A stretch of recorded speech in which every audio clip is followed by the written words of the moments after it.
ഈ മാപ്പിളപ്പാട്ടിന് എന്തെങ്കിലും കണക്കോ വ്യവസ്ഥയോ ഒക്കെ ഉണ്ടോ എന്ന് പലർക്കും ഒരു സംശയം വരും. എന്നുവെച്ചാൽ അത് ഒരു പ്രത്യേക ഈണത്തിൽ അങ്ങോട്ട് ഇങ്ങോട്ട് നീട്ടി കുറിക്കുകയൊക്കെ പാടിയാലേ മാപ്പിളപ്പാട്ടായി.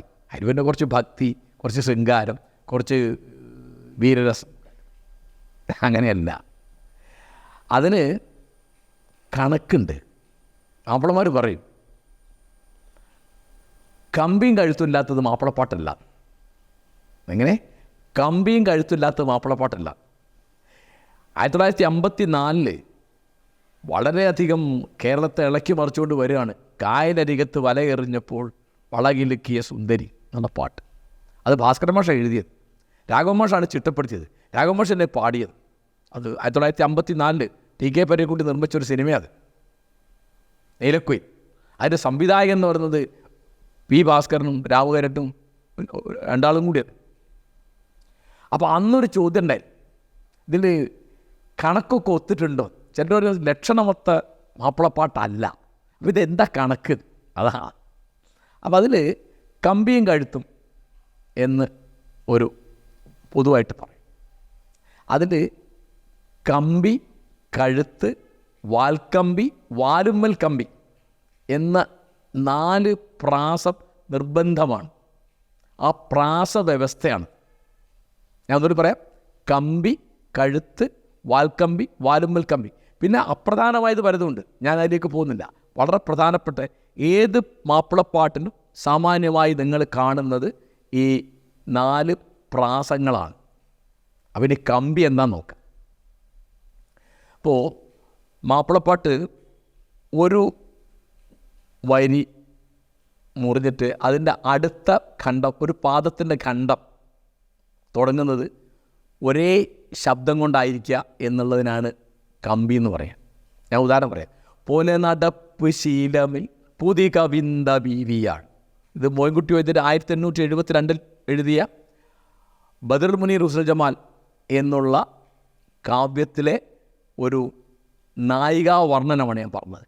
പോലെ നടപ്പ് ശീലമിൽ പുതി കവിന്ത ബീവിയാൻ. അത് ഒരു പാദത്തിൻ്റെ ഒരു കഷ്ണം വരുമ്പോൾ പോലെ നടപ്പ് ശീലമിൽ പുതി കവിന്ത ബീവി ഉണ്ടോ, ആ പാപ്പ സമാനമായിരിക്കുക. ഇത് മാപ്പിളപ്പാട്ടിൽ മാത്രമുള്ളതല്ല. ഇപ്പോൾ ചങ്ങമ്പുഴയിലുണ്ട്, ഇത് നമ്മുടെ പഴയ നാടൻപാട്ടിലുണ്ട്.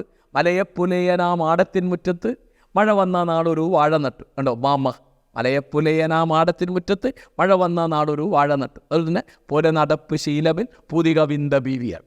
അത് വ്യക്തമായി ഞാൻ വിചാരിക്കും. ഇത് മാപ്പിളപ്പാട്ടുകാർ കണ്ടുപിടിച്ചതല്ല. നമ്മുടെ പാട്ട് പ്രസ്ഥാനം എന്നൊരു സംഗതിയുണ്ട്. അതായത് നമ്മുടെ നാട്ടിൽ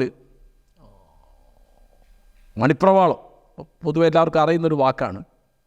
സംസ്കൃതവും മലയാളവും കൂടിച്ചേർന്നുള്ള ഒരു ഭാഷയിൽ, ഒരു താളത്തിൽ, ഒരു വ്യാകരണത്തിലൊക്കെ എഴുതിയിട്ടുള്ള കൃതികളാണ് മണിപ്രവാളം എന്ന് പറയുന്നത്. അതിൽ പ്രധാനപ്പെട്ട ഒന്നാണ് ഇപ്പോൾ ഉണ്ണുനീര് സന്ദേശം, അല്ലെങ്കിൽ ഉണ്ണിയാടി ചരിതം, അല്ലെങ്കിൽ ഉണ്ണിച്ചരിതീമി ചരിതം, അങ്ങനെ ഒരുപടി. ഇപ്പോൾ നമ്മുടെ സന്ദേശകാവ്യങ്ങൾ അത് ഇങ്ങനെയാണ് മണിപ്രവാളത്തിൽ. അതിനു മുൻപ് നമുക്കുണ്ടായിരുന്ന ഒന്നാണ് പാട്ട് പ്രസ്ഥാനം. അതിലെ പ്രധാനപ്പെട്ട ഒരു കൃതിയാണ് രാമചരിതം. ഒരുപക്ഷെ നമ്മുടെ സാഹിത്യത്തിലെ ഏറ്റവും പഴയ ഒരു ഗൗരവമുള്ള കൃതി എന്ന് പറയുന്നത് രാമചരിതമാണ്. അതിൻ്റെ കർത്താവിൻ്റെ പേരായിട്ട് പറയുന്നത് ശ്രീരാമൻ എന്നാണ്. അതിലുണ്ട്, അതിൽ പറയുന്നത് മോനാണ്, മോന. അപ്പം പാട്ട് പ്രസ്ഥാനത്തിൽ മോന എന്ന് പറയുന്നതിനെയാണ് മാപ്പിളപ്പാട്ടിൽ കമ്പി എന്ന് പറയുന്നത്. അതാണ് നമ്മൾ സാമാന്യമായിട്ട് ഭാഷാഭൂഷണത്തൊക്കെ പാദാർത്ഥാദി പ്രാസം എന്ന് പറയുന്നത്. അത് പൊതുവെ എല്ലാവർക്കും കോമൺ ആയിട്ട് ഉള്ള ഒരു കാര്യമാണ്. നമുക്കിപ്പോൾ മനസ്സിലായി, ചങ്ങമ്പുഴയ്ക്ക് കൂടി അതുണ്ട്. ഇനി നമുക്ക് നോക്കാം അടുത്ത എന്താണ്? കഴുത്ത്. ഇത് ദ്വിതീയാക്ഷരപ്രാസം. ഒരു പാദത്തിൽ രണ്ടാമത്തെ അക്ഷരം തുല്യമായിരിക്കാം. അപ്പം ഞാൻ ആദ്യത്തെ വരി ഉപയോഗിച്ച് അടുത്ത വരി കൂടി പറയാം. പോലെ നടപ്പ് ശീലമിൽ പുതിയ കവിന്ത ബീവിയാൻ. അവ മൂന്നാമത് വരുന്നത് എന്താണ്? ബാലവയസ്സ് 10 ബാലികമും ചിരന്ത നാൾ. ബാലവയസ്സല്ല, പോലെ എന്നുള്ളിടത്ത് ലായും ബാല എന്നുള്ള ലായും ആ ലാ സമാനമായിട്ട് വരിക. അതിനെയാണ് എന്ത് പറയുക? കഴുത്ത് എന്ന് പറയുക. ഇതാണ് പാട്ട് പ്രസ്ഥാനത്തിൻ്റെ എതുക എന്നറിയപ്പെടുന്നത്. രാമചരിതത്തിലും തിരുനുഴൽമാല പാട്ട് പ്രസ്ഥാനത്തിലെ പ്രസിദ്ധമായൊരു കൃതിയാണ്. ആ കൃതികളിലൊക്കെ കാണുന്ന ഒന്നാണ് എന്ത്? നിര്യാസപ്രാസം. അതിപ്പോൾ നമ്മുടെ എല്ലാ കവിതയിലുണ്ട്. നിര്യാസപ്രാസവാദ വഴക്കെന്ന് 1908 വലിയ സാഹിത്യത്തിൽ വലിയ വിവാദം ഉണ്ടായിരുന്നു. അപ്പം മലയാളത്തിൽ ഏത് കവിത എടുത്ത് നോക്കിയാലുണ്ട്. അപ്പോൾ ഞാൻ ആശാൻ്റെ 1919 വന്ന ചിന്താവിഷ്ടയ സീതയിലെ ഒരു വരിയങ്ങാൻ, കനിവാർന്ന അനുജാ പൊറുക്ക ഞാൻ നിനയാതോതിയ കൊള്ളിവാക്കുകൾ അനിയന്ത്രിതമായി ചിലപ്പൊഴി മനമോടാത്ത കുമാർഗമില്ലടവും. കണ്ടോ, രണ്ടാമത്തെ അക്ഷരമൊക്കെ സമാനമാണ്. കനിവാർന്ന അനുജാ പൊറുക്ക നിനയാതോതിയ, കണ്ടോ, കനി നിന, പിന്നെ അനിയന്ത്രിതമായി, പിന്നെ ചിലപ്പൊഴി മനമോടാത്ത കുമാർഗമില്ലട. ആ ന എന്നുള്ളത് രണ്ടാമത്തെ അക്ഷരം സജാതീയമായി സമാനമായി ഇരിക്കുന്നതിന് എന്ത് പറയുക? പാട്ടുപ്രസ്ഥാനത്തിൽ എതുക എന്ന് പറയും, മാപ്പിളപ്പാട്ടിൽ കഴുത്ത് എന്ന് പറയും. ഇനിയിപ്പോൾ മാപ്പിളപ്പാട്ടിലെ പ്രധാനപ്പെട്ട വേറെ ഒന്നാണ് വാൽക്കമ്പി. അതിപ്പോൾ ഞാൻ ഈ നേരത്തെ പാടിയ 4 വരി നോക്കിയാൽ തന്നെ നിങ്ങൾക്ക് മനസ്സിലാവും. പോലെ നടപ്പ് ശീലമിൻ പുതി കവിന്ദ ബീവിയാൾ ബാലവയസ് 10 ബാലികമും ചിനന്ത നാൾ. ഉണ്ടോ, ആ 4 എൽ എൽ എന്ന് സമാനമായിട്ട് ചില്ല് വന്നിരിക്കുക. പോലെ നടപ്പ് ശീലമിൽ പുതി കവിന്ദ ബീവിയാൾ ബാലവയസ് 10 ബാലികമും ചിനന്ത നാൾ. ഇതാണ് ഈ വാൽക്കമ്പി എന്ന് പറഞ്ഞതിനാണ് നമ്മുടെ സാഹിത്യ ശാസ്ത്രത്തിൽ അന്ത്യപ്രാസം എന്ന് പറയുക. അപ്പോൾ അങ്ങനെ വളരെ പ്രസിദ്ധമായൊരു പഴയ കവിത ഞാൻ പറയാം. അമ്പാടി തന്നീലൊരു ഉണ്ണിയുണ്ടങ്ങനെ, ഉണ്ണിക്കൊരു ഉണ്ണിക്കു ഓടക്കുഴലും ഉണ്ടങ്ങനെ, എല്ലാം അങ്ങനെ അങ്ങനെ അങ്ങനെ അങ്ങനെ തന്നെ അവസാനിക്കുക. നമ്മുടെ അഭയദേവ് പണ്ട് മരിച്ചുപോയ പാട്ടെഴുത്തുകാരൻ, അതേപോലെ ഹിന്ദി പണ്ഡിതനായിരുന്നു. അദ്ദേഹത്തിൻ്റെ പാട്ടുകളിൽ പലപ്പോഴും കണ്ടൊരു സംഗതിയാണ്, മായാമയനുടെ ലീല അത് മാനവൻ അറിയുന്നീല, ജഗമൊരു നാടകശാല അതിലാടാതാർക്കും മേലാ മേല. ഉണ്ടോ, അന്ത്യാശ്വാസം. അദ്ദേഹത്തിൻ്റെ വേറെ ഒരു ആനന്ദവന്നി നീ തന്നെ അന്നി പ്രേമം അതെന്തെന്ന് എന്നോട് ചൊല്ലി. അപ്പോൾ ഇത് മാപ്പിളപ്പാട്ട് ഇത് വളരെ പ്രധാനമാണ്. അതിന് പ്രധാന കാരണം അറബിയിൽ ഇത് വളരെ പ്രധാനം. അറബിയിൽ കേട്ടാൽ ഞങ്ങൾക്ക് അമ്പർ പോകുന്നു. പല കാവ്യങ്ങളും ഒരേ അക്ഷരത്തിൽ അവസാനിക്കുക. ഇപ്പോൾ ല ല ല എല്ലാവരും ലാ ലാ ല എന്ന് അവസാനിക്കും. ആ കൃതി അവർ വിളിക്കുക ലാമിയാണ്, ലാമിൽ അവസാനിക്കുന്നത്. പിന്നെ വേറെ ചില കൃതികളുണ്ട് അത് മീമിൽ അവസാനിക്കും, അതിനവർ മീമിയ എന്ന് പറയും. പിന്നെ ചിലത് ആയിൽ അവസാനിക്കും, അപ്പോൾ അവരതിന് ഹംസിയ എന്ന് പറയും. അറബിയിൽ വളരെ ഇപ്പോൾ ഖുർആനിലൊക്കെ ഉള്ള പ്രധാനപ്പെട്ട പ്രാസം എന്ന് പറയുന്നത് ഇതാണ്, ഉൽ അഴുദു റബ്ബിന്നാസ് മരിക്കിന്നാസ് ഇലായിന്നാസ്. എന്നിട്ട് ഖുർആനിലെ പല സ്ഥലത്തും കാണുന്നത് എന്താണ്? ഈ അന്ത്യാക്ഷരപ്രാസമാണ്. അതിന് മാപ്പിളപ്പാട്ട് പറയുന്നത് എന്താണ്? വാൽക്കമ്പി. അപ്പോൾ കമ്പി എന്നുള്ള വാക്ക് പ്രാസം സമാനത. അത് എനിക്ക് തോന്നുന്നത് ചതുരംഗത്തിലൊരു കളിയുണ്ട്, ഒരേ സാധനം വന്നാൽ അതിന് കമ്പിത്തായ എന്ന് പറയും. അതായിരിക്കണം ആ വാക്ക് വന്നിട്ടുണ്ടാവുക ഞാൻ വിചാരിക്കുന്നത്.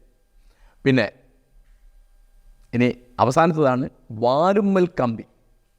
അത് അത്ര സാധാരണമല്ല. എന്താണ് അതിൻ്റെ കാര്യം?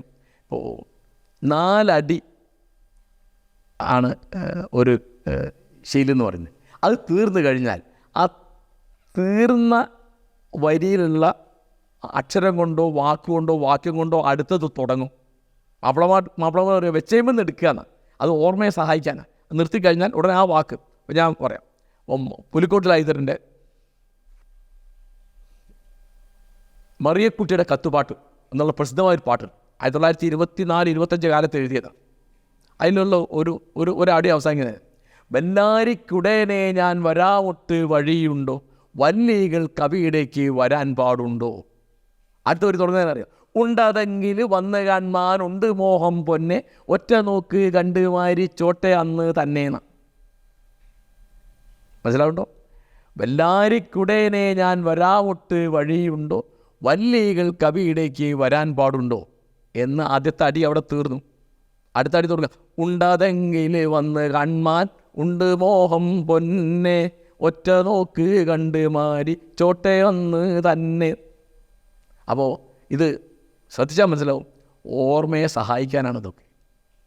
നിങ്ങളിത് മാപ്പിളപ്പാട്ടിൽ ചിലതൊന്നും അച്ചടിക്കാൻ പാടില്ല എന്ന്. ഇപ്പോൾ ബദറുദ്ദീൻ മാല എന്നൊരു പാട്ടുണ്ട്, അതിൻ്റെ ഗ്രന്ഥകാരൻ പറഞ്ഞത് ഇത് കയ്യെഴുത്തായിട്ട് മാത്രമേ പഠിപ്പിക്കാൻ പാടുള്ളൂ, അല്ലെങ്കിൽ ഓർമ്മിക്കാനേ പാടുള്ളൂ, അച്ചടിക്കാൻ പാടില്ല. അതുകൊണ്ട് അച്ചടി ഇല്ല. 1860 എൻ്റെ ഓർമ്മ. അറബി മലയാളത്തിൽ അച്ചടി തുടങ്ങിയത് പിന്നെ തലശ്ശേരിയിൽ തീക്കോക്കിൽ കുഞ്ഞാമ്പ് എന്നാണ് എൻ്റെ ഓർമ്മ. അപ്പോൾ അതിനു മുമ്പ് ഉണ്ട്. അപ്പോൾ എഴുതി പ്രചരിപ്പിക്കും.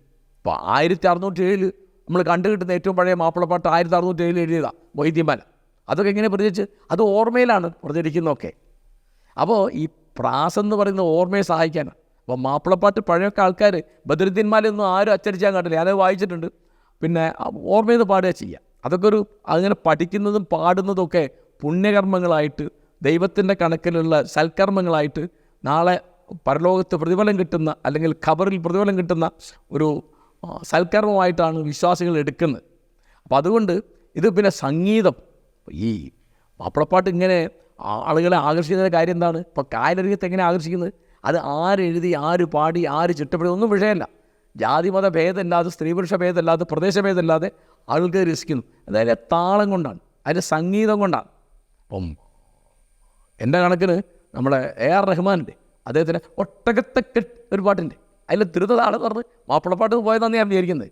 ഭയങ്കര ഒരുപാട് താളങ്ങൾ, ഇശല് എന്ന് പറയും മാപ്പിളപ്പാട്ടിന്. അതിൻ്റെ ഭംഗി മുഴുവൻ പാടുന്നതിൻ്റെ ഈണത്തിൻ്റെ രസവും പിന്നെ ഈ പ്രാസ വ്യവസ്ഥയാണ്, നിഷ്ഠയായിട്ടുള്ള പ്രാസ വ്യവസ്ഥ. അല്ലാത്തത് സാധാരണ ഇതിന് മാപ്പിളമാർ അംഗീകരിക്കില്ല. അപ്പോൾ ഇത് മുഴുവൻ പാലിക്കാത്തൊരു പാട്ട് തന്നെ കേട്ടോ മൊഹിദ്ദീൻമാല. കായലരികത്തിൽ ഈ ഇത് ഭംഗപ്പെട്ട് ഞാൻ കേട്ടിട്ടുണ്ട്. മൊഹിദ്ദീൻമാലയിൽ ഭംഗപ്പെട്ട് കേട്ടിട്ടുണ്ട്. അത് ഇടയ്ക്ക് ചില വരിയിൽ ഭംഗപ്പെട്ട് പോവും. പക്ഷേ അത് ഒക്കെ എക്സെപ്ഷൻ, അപവാദങ്ങളാണ്. അതിൻ്റെ പൊതു നിയമം, കോമൺ ലോൺ ഞാൻ പറയുന്നു. അപ്പോൾ മാപ്പിളപ്പാട്ടിന് ഇന്ന് കാണുന്ന അങ്ങേയറ്റത്തെ ഹൃദയാവർജകമായ സ്വഭാവത്തിൽ ഈ താളത്തിൻ്റെയും ഈണത്തിൻ്റെയും സംഗീതത്തിൻ്റെയും ആണ്. സാഹിത്യത്തെക്കാൾ അധികം ഉള്ളത് സംഗീതമാണ്. സാഹിത്യത്തെക്കാൾ അധികം ഉള്ളത് സംഗീതമാണ്. സാഹിത്യവും കൂടി ഗംഭീരമായിട്ടിരിക്കുന്ന മോയിൻകുട്ടിയത്തിനെ പോലെ അപൂർവ ആളുകളാണ്, അല്ലെങ്കിൽ പുലിക്കോട്ടിലെ പോലെ. പക്ഷേ എല്ലാവർക്കും ഈ താളമുണ്ട്, ഈണമുണ്ട്, ഈ തരത്തിലുള്ള പ്രാസ ദീക്ഷയുണ്ട്. അതുകൊണ്ട് അത് ഓർത്തിരിക്കാനും പാടാനൊക്കെ രസമാണ്, ഓർത്തിരിക്കാൻ എളുപ്പമാണ് എന്നുകൂടി ഈ കൂട്ടത്തിൽ പറയേണ്ടതുണ്ട്.